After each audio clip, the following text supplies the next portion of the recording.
여러분, 이 한 시간도 얼굴을 뵙게 돼서 감사드리고 주님이 주시는 은혜와 복으로 충만한 이 시간 될 수 있기를 주님의 이름으로 축복합니다. 어떤 사람이 이렇게 이야기를 하는 것을 들었습니다. 나이가 먹으면은 얼굴에 주름이 늘어나는 것보다 마음의 주름이 더 많이 생겨진다, 이렇게 이야기하더라고요.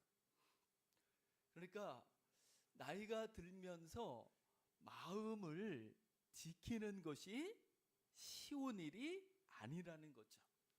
왜냐하면 우리가 살아오는 인생 속에 겪게 되는 풍파들이 작지 않기 때문에 마음을 계속해서 지켜가는 것이 쉬운 일이 아니라는 거죠. 제가 새벽 기도가 끝나면 정자 시장 쪽으로 보통 걸어 다니게 됩니다. 그래서 일부러 시장 골목으로, 시장길로 이렇게 갑니다. 그러면 그 날이 어두운데도 문을 연 가게들이 한둘이 아닙니다. 그 중에 빵집이 여러 집 있는데 그 새벽같이 여는 빵집 하나가 있는데 가끔은 제가 그곳에서 빵을 사갑니다. 그래서 이번 주에도 제가 좀 빵이 필요해서 거기서 이제 빵을 하나 샀거든요. 그런데 그 사장님이 여자 사장님이신데 이런 말씀을 하시더라고요. 참 돈을 버는 게 참 힘들다고, 먹고 사는 게 정말 어렵다고 이렇게 이야기를 하시더라고요. 저는 그 아침에 따뜻한 빵을 사지만 그 따뜻한 빵을 만들어 팔고 돈을 벌어서 먹고 살기 위해서 그 빵집 사람들은 늦어도 새벽 3시부터는 일을 시작해야 하는 거죠. 더군다나 이제 추운 겨울이 되면은 그 새벽에 일어나 일을 한다는 것이 결코 쉽지 않죠. 그 아침에도 그 여자분인데도 털 모자를 덮어 쓰고 이제 그 일을 하시더라고요. 입에서는 입김이 저절로 나오고 그런 거죠. 그렇게 어떻게 보면 돈을 벌 수 있어서 먹을 것을 이렇게 구할 수 있어서 좋을 수 있지만은 한편으로는 얼마나 고달프겠습니까? 떠지지 않는 눈을 부릅뜨고 겨우겨우 일어나 가지고 그 추운 날씨에 그렇게 일을 해야지 먹고 살 수 있는 그 인생, 참 고달프기 그지없는 인생일 수 있는 거죠. 그거는 고사하고 때로는 사람 사이에 이렇게 저렇게 갈등과 시비 속에, 다툼 속에 휘말리게 되면 그것은 땀 흘리는 수고와는 비할 수 없을 만큼이나 사람의 마음을 힘들게 하고 아프게 할 수도 있는 거죠.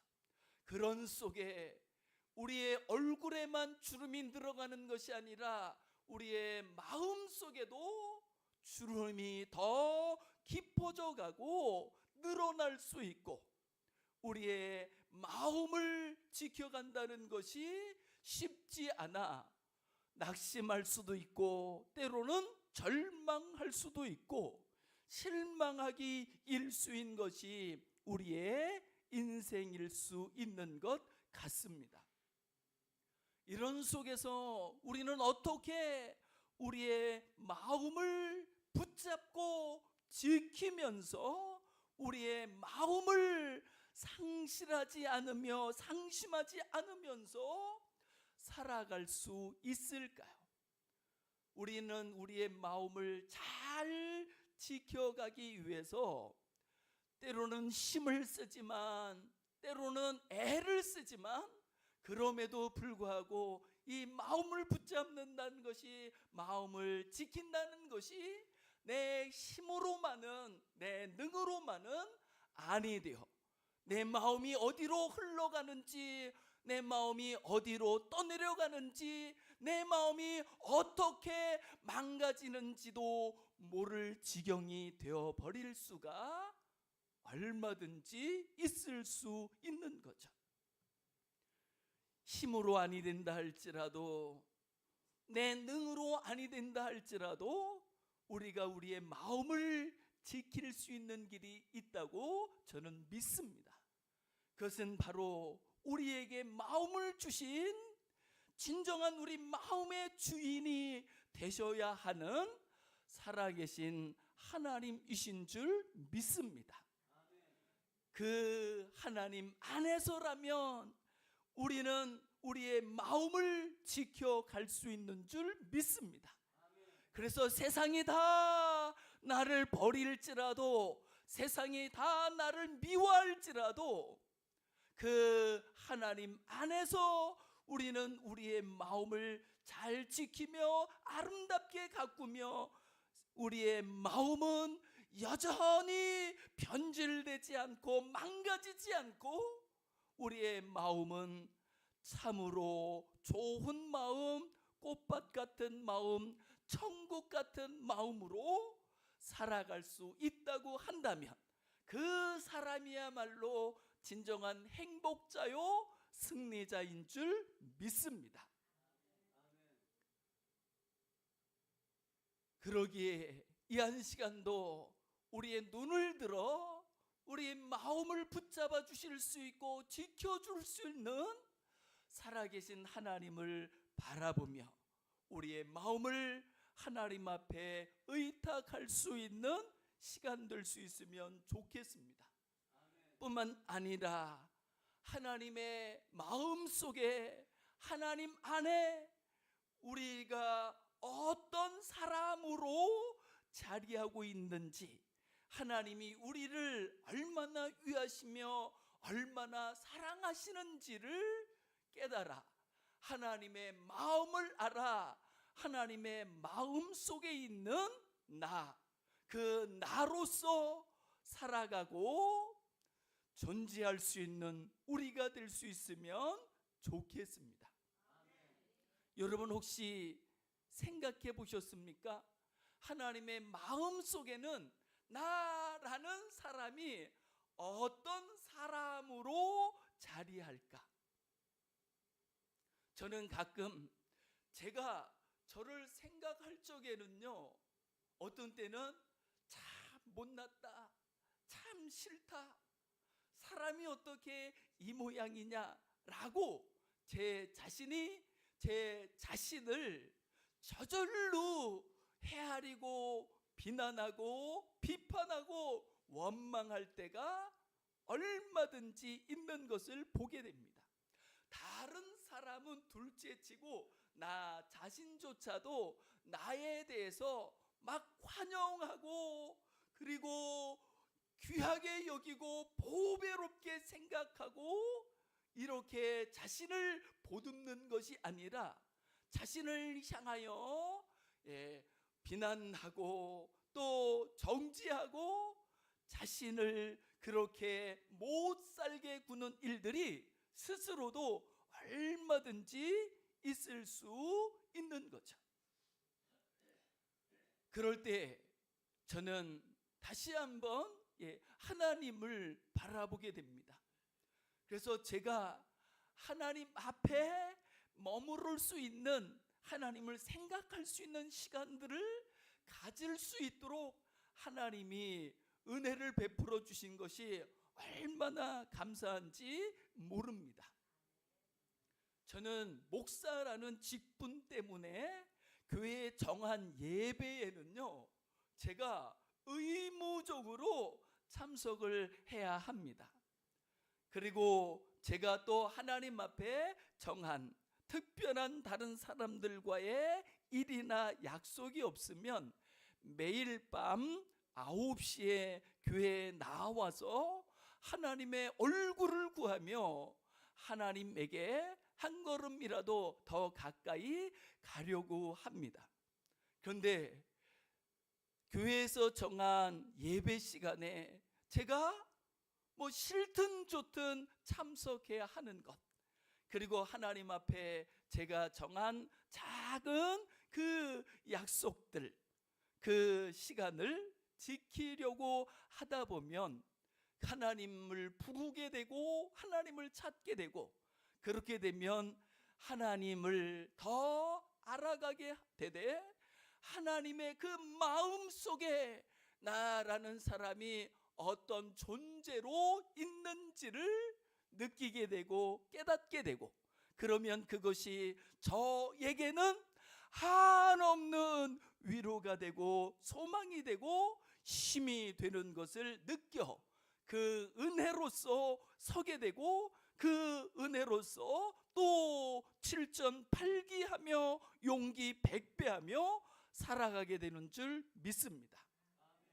그러므로 우리는 끊임없이 우리가 생각하고 또 생각해야 될 것, 그것은 내가 생각하는 나가 아니라 다른 사람들이 말하는 내가 아니라 진짜 나를 지으신 그 하나님의 마음 속에 내가 어떤 존재로 있는지를 깨달으며 그 존재를 누리면서 복 있는 사람으로, 사랑받는 사람으로 살아갈 수 있기를 원합니다. 이것은 이 땅에서도 거의 대동소이하게 나타나는 진리이고 이치이기도 합니다. 여기 계신 분들은 누군가의 자녀이시기도 하고 누군가의 부모님이시기도 합니다. 자녀가 가장 복되게 그리고 가장 행복한 사람으로 살아갈 수 있는 길, 비결이 있다면 무엇일까요? 라고 할 때 저는 서슴없이 이렇게 이야기할 수 있습니다.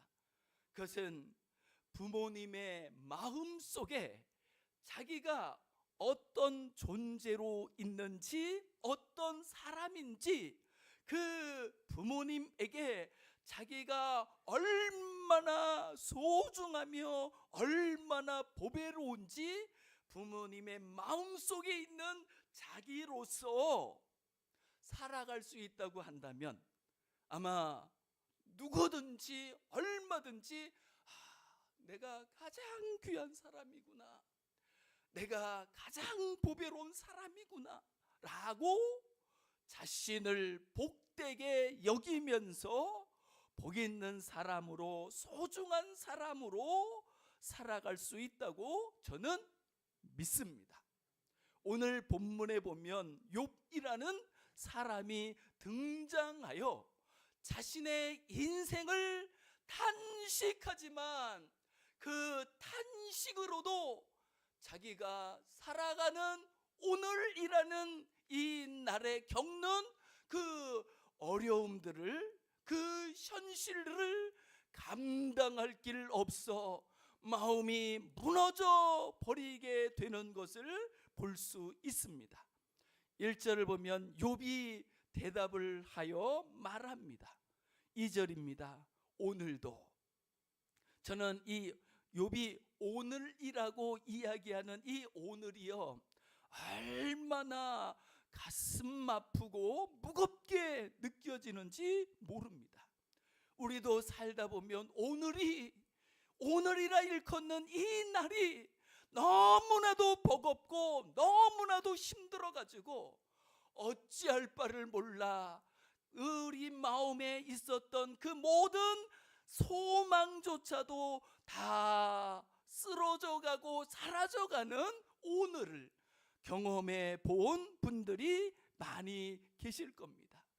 욥이 이야기하는 오늘이라는 이 날이 욥에게는요 얼마나 무겁고 얼마나 아프고 얼마나 고통스러운지 말할 수 없습니다.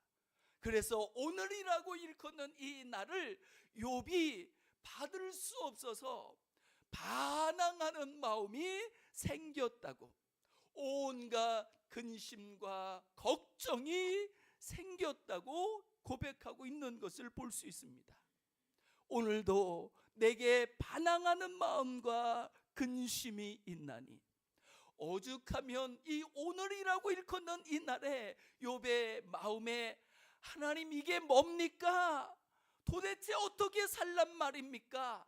내가 도무지 살 수가 없어요. 숨을 쉴 수가 없습니다 라고 욥이 하나님 앞에 이렇게 한탄할 수밖에 없고 하소연할 수밖에 없는 오늘입니다. 그 욥이 오늘을 이렇게 이야기하고 있습니다.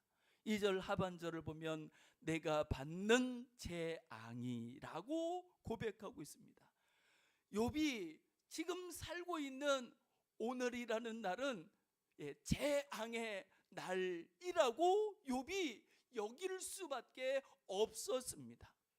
그래서 그 재앙이라고 일컫는 이날 오늘을 욥이 그래도 어떻게 헤쳐가 보려고 하고 풀어보려고 하고 탄식하지만 그 재앙이라고 느껴지는 그 욥이 당면한 이 현실을 이길 수가 없어서 감당할 수가 없어서 그 재앙이 너무나도 힘겹고 너무나도 무거워가지고 이제 그 재앙 앞에 욥은 모든 것들을 내려놓고 포기 상태에 자포자기 상태에 빠져들게 되는 것을 볼 수 있습니다.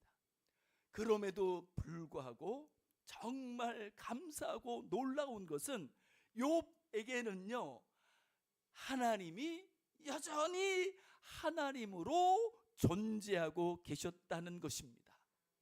그래서 욥은 그 하나님을 향하여 하나님께 아뢰 수 있었고 말할 수 있었습니다.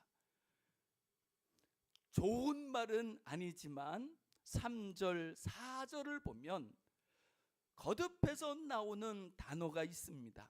그것은 어찌하면이라는 단어입니다. 욥이 하나님 앞에서 어찌하면 이 재앙과 같은 오늘 하나님을 배울 수 있고 하나님을 찾을 수 있겠습니까? 라고 4절에서도 어찌하면 하나님 내 이 사정을 하나님 앞에 아래 하나님이 들어주실 수 있을까요? 풀어주실 수 있을까요? 라고 어찌하면 내가 살 길을 얻을 수 있을까요? 라고 하나님 앞에 아뢰게 되는 것을 볼 수 있습니다. 이 어찌하면 이라고 외칠 수밖에 없는 욥의 현실이 얼마나 힘겹고 버거운지를 우리는 알 수 있습니다. 그래서 욥이 5절에 보면 이렇게 이야기하게 되죠. 하나님이 내게 대답하시는 말씀을 내가 듣고 알 수 있다면, 내게 이르시는 것을 내가 깨달을 수 있다면, 그리고 그 하나님이 하시는 말씀, 내가 하나님에 대하여 아는 그것이 나에게는 한 줄기 빛이 될 수 있고 길이 될 수 있다는 거죠. 그리고 욥이 아는 것은요 무엇이냐면, 욥이 하나님을 이렇게 알고 있습니다. 6절을 보시면 하나님은 그가 큰 권능을 가지시고 나와 더불어 다투시겠느냐. 하나님은 나와 싸우는, 나와 대립하는 분이 아니십니다. 그것을 욥이 알고 있는 거죠. 하나님은 나를 때리시거나 나와 다투는 분이 아니라 어떠한 상황 속에서도, 어떠한 사정 속에서도, 어떠한 현실 속에서도 내가 하나님 주여라고 부르면 그것을 들어주시는 하나님이시라고 욥이 고백하고 있는 거죠. 그래서 하나님은요, 들으시는 분이십니다. 여러분 믿으십니까? 사람은요, 내 사정, 내 말 속에 담겨져 있는 내 깊은 마음을 헤아리는 것이 쉽지 않습니다. 어떤 때는요, 한 번, 두 번, 10번을 이야기해도 그 말을 하는 내 마음을 이해하지 못하고 알아듣지 못하는 사람들이 세상에는 부지기수입니다.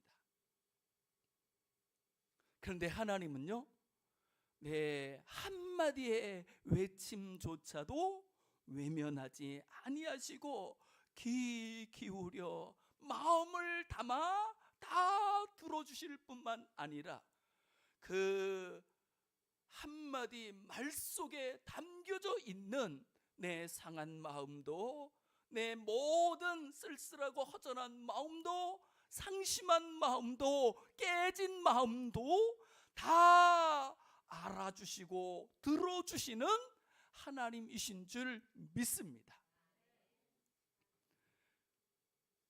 이것이 욥이 아는 하나님이었습니다.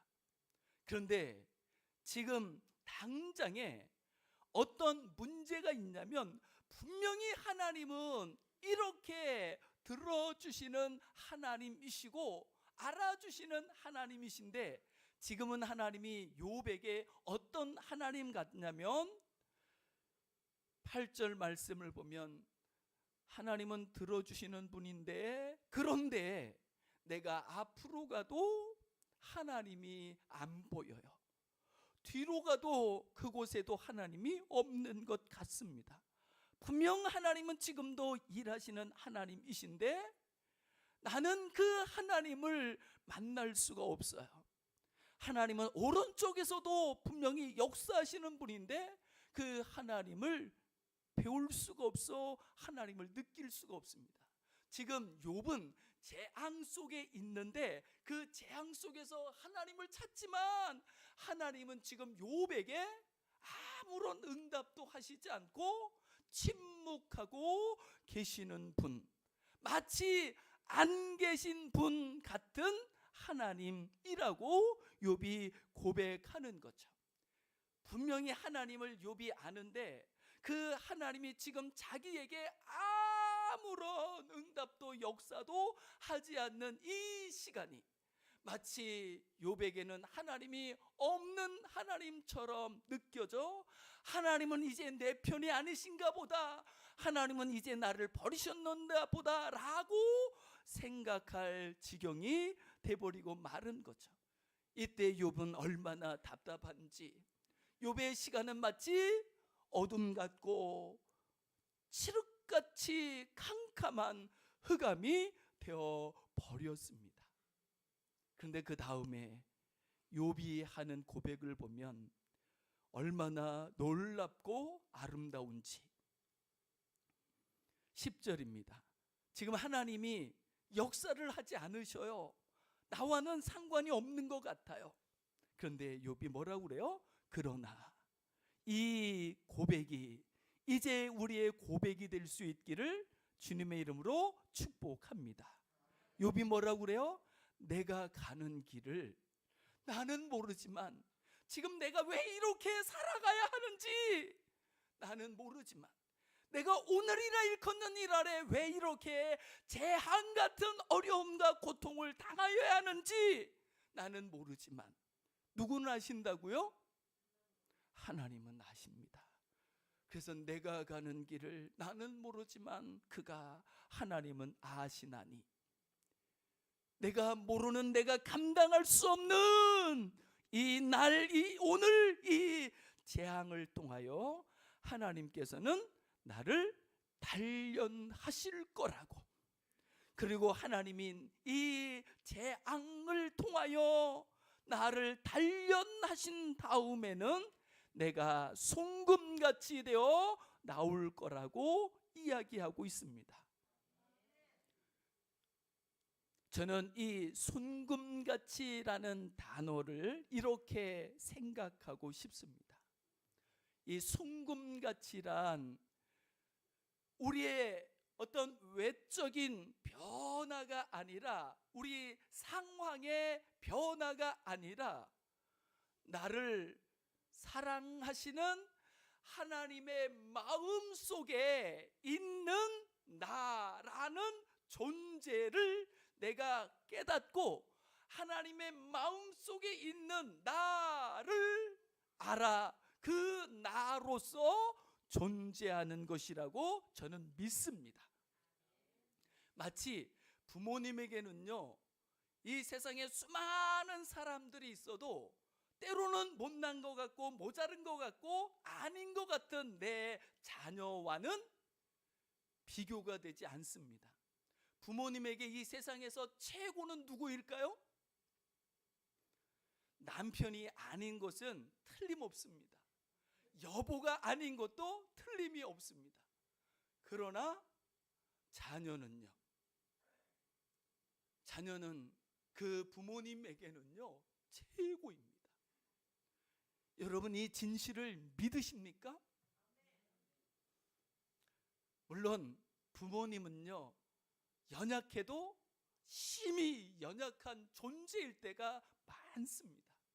그래서 그 합당한 진실을, 이치를 드러내지 못하는 경우가 부모에게는 얼마든지 있을 수 있어 사랑하는 자녀를 최고라고 여기는 그 자녀를 실망시킬 때도 있고, 아프게 할 때도 있고, 괴롭게 할 때도 있고, 실족시킬 때도 있지만 틀림없는 것은요, 세상이 변해도 부모님의 마음속에서는 그 자녀가 여전히 세상에서 제일이고 최고입니다. 이것이 우리의 진짜 아버지, 우리의 영원한 아버지, 이 땅의 부모님은 그리 아니할 수도 있지만 하늘에 계신 우리의 아버지, 영의 아버지, 우리의 영원한 아버지의 품속에, 그 마음속에 우리는 제일이며 최고며 보배인 줄 믿습니다. 저는 이 아버지의 마음속에 있는 나라는 존재가 어떤 존재인지를 우리가 보며 깨달으며 그 존재로 존재할 수 있는 정금 같은 존재로, 승금 같은 존재로, 복 있는 사람으로 존재하며 살아갈 수 있기를 원합니다. 예레미야 29장 11절 말씀을 보면 예레미야 선지자가 이렇게 말씀하고 있는 것을 볼 수 있습니다. 예레미야에 가장 많이 등장하는 단어 중에 하나가 재앙이라는 단어입니다. 그런데 하나님이 그 재앙 속에 있는 이스라엘을 향하여 하시는 말씀 중에 하나가 예레미야 29장 11절입니다. 하나님이 이렇게 말씀합니다. 여호와의 말씀이니라. 너희를 향한 나의 생각을 내가 아나니 평안이요 재앙이 아니니라. 우리의 현실이 재앙 같다 할지라도 하나님의 마음속에는 우리를 향한 평안이, 세상이 빼앗을 수 없는 평안이 하나님의 마음속에 담겨져 우리에게 부어져 그 평안으로 샬롬의 사람이 될 수 있는 줄 믿습니다. 뿐만 아니라 하나님이 말씀하시죠. 재앙이 아니야, 너희에게 미래와 희망을 주는 것이라고. 재앙 이면에는 우리를 향한 미래가 있고 희망이 담겨져 있다라고 말씀하고 있는 거죠. 그렇게 하나님은 이 재앙 속에 있는 이스라엘을 향하여서 말씀하십니다. 그 중에 한 말씀이 스바냐 3장 16절 17절은 이렇게 말씀합니다. 그날의 사람이 예루살렘에 이르기를 두려워하지 말라. 시온아 내 손을 늘어뜨리지 말라. 나의 하나님 여호와가 너의 가운데 계시니 그는 구원을 베푸실 전능자이시라. 그가 너로 말미암아 기쁨을 이기지 못하시며 너를 잠잠히 사랑하시며 너로 말미암아 즐거이 부르며 기뻐하시리라. 하나님의 품속에 있는 한 사람 한 사람이 얼마나 귀한 사람인지, 그를 하나님이 얼마나 보배롭게 여기며 즐거워하시며 기뻐하시며 사랑하시는지 모릅니다. 이제 그 하나님의 마음을 알아 그 하나님의 마음 속에 있는 자기를 찾아 그 자기로서, 하나님의 마음 속에 있는 자기로서 하나님의 기쁨으로 기뻐하며 즐거워하며 사랑을 받으며 누리며 살아갈 수 있는 우리가 될 수 있기를 원합니다. 우리의 잘 살아가는 길이 우리 육체에 있지 않다 할지라도, 우리의 상황 속에 있지 않다 할지라도 영원하신 하나님의 마음 속에는 우리가 잘 살아갈 수 있는 길이 시온의 대로가 있는 줄 믿습니다.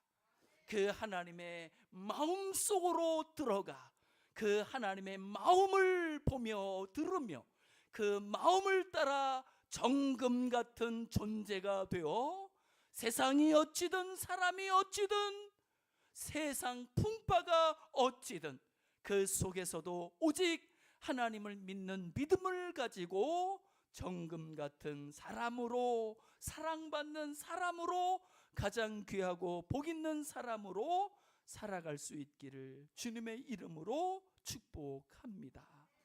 우리 시간 같이 기도하시면 좋겠습니다. 세상 속에 한 인생으로 살아가는 나에게 길이 안 보인다 할지라도, 연약한 인생으로 살아가는 자기에게 길이 보이지 않는다 할지라도, 하나님은 우리가 더 잘 살아갈 수 있는 길이 되시며 진리가 되시며 생명이 되시기에 부족함이 없는 줄 믿습니다. 하나님의 말씀을 통하여 하나님의 마음속에 우리가 어떤 존재로 존재하는지를 보며 깨달아 누리며 이제 하나님의 마음속에 거하며 하나님 마음속에 있는 나로서 살아가게 해달라고 이 시간 같이 합심해서 기도하시겠습니다. 하나님 아버지, 이 세상을 육으로 살다 보면 이 세상 속에 연약한 한 인생으로 세파 속을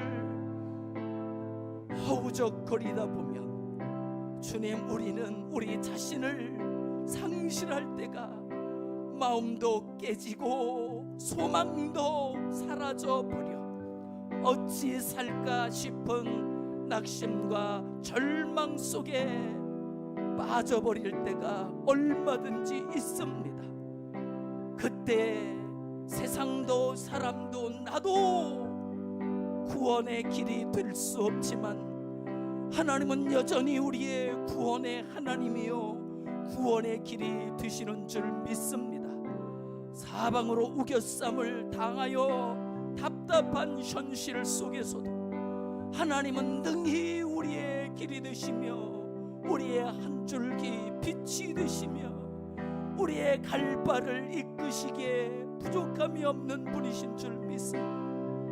이제 하나님의 마음속에 우리가 어떤 사람인지 어떤 존재인지 하나님의 마음속에 있는 나를 보게 하시고 나를 찾게 하여 주시옵시고, 그 마음속에 있는 나로서 가장 귀한 사람, 가장 복된 사람, 하나님이 기뻐하시며 즐거워하시며 사랑하는 사람으로 존재하며 살아갈 수 있게 주옵소서.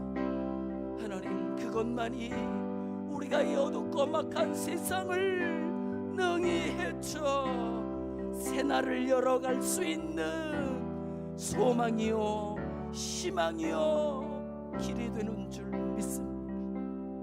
주님, 주의 마음을 보게 하시고 주의 마음에 거하게 하여 주옵소서.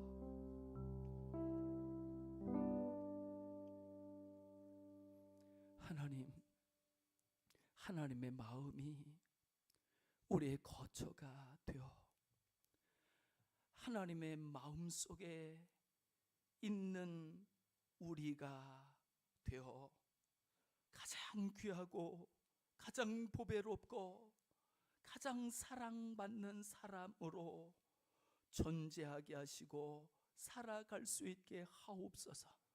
세상이 어찌든 사람이 어찌든 흔들리지 아니하게 하옵시고 오직 주님을 믿는 믿음을 가지고 하나님 앞에서 우리가 살아야 할 그 삶을 살아갈 수 있도록 붙잡아 주옵소서. 인도해 주옵소서. 감사드리며 모든 말씀 주 예수 그리스도의 이름으로 간절히 기도드리옵나이다. 아멘.